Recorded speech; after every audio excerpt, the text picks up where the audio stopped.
ponto não aqui está é segurança que nos mestres queda brinda na pueblo, é serviço também que nos mestres queda brinda na cada cidadão, pero sem dúvida também palabração local e internacional que tem para que a presença de entre outros nos hulpdiensten, entre outros também na certa infraestrutura vital, maneira por exemplo aeroporto. Just para dar exemplo, nós não podemos reduzir nos sterkte, bijvoorbeeld de brandweer, bouw die minimum que a palavra para nós porque cumprir com norma internacional. E ponto muito importante também, de 4 pontos, para o que trata é ponto de saída, é segurança mesmo para tour e first responders, para tour e trabalhador que exerce o trabalho. Den quadro desse aqui também tem certa palabração. E me serviço que nós chega a plan que aborda comunicar também na sindicato, foral na sindicato de polícia, corpo-chefe a comunicar essa aqui para todos porque quer garantir a segurança e a segurança para nós mesmos. E o plano aqui está conta com a aprovação também do Departamento de Recursos Humanos.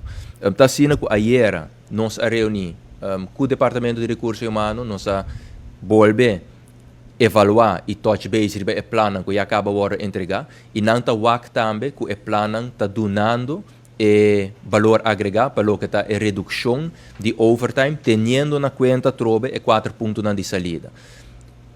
Pensei que é importante para aclarar que outro semana nós temos uma reunião pendiente com o sindicato que a solicitar essa aqui, sobre o ponto de saída, o qual é indicado em carta, não está papo de 40 horas, mas nesse momento também não está papo de plano que cada diretor, cada dienst vai ser entregar para explicar como não vai manejar é parte de overtime. Isso é o que sucede para o departamento judicial. Praticamente, te hasta promete que é circular de 40 horas a sali e nós também atender nos mesmos de boa palabração com o ministro-presidente, com o ministro de Finanças e também com o departamento de Recursos Humanos para nos poder garantir a segurança, nós também atender nos mesmos na plano que vai entregar door de diferentes departamentos judicial. Para de forma nós podemos reduzir overtime, pero de outra banda também nos porque garantir a segurança externo para a comunidade de Aruba, pero interno também para todos estes que exercem o trabalho. Me quero agregar na parte aqui, que é para a que nós fazemos também com o Departamento de Recursos Humanos, tá?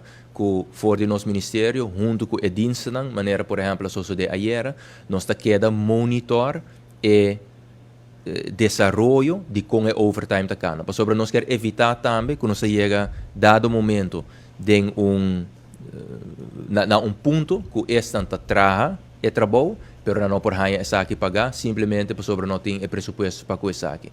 E pensei que é assim importante para nos queda monitorear a palavra que nós temos assim, junto com o diferente departamento judicial.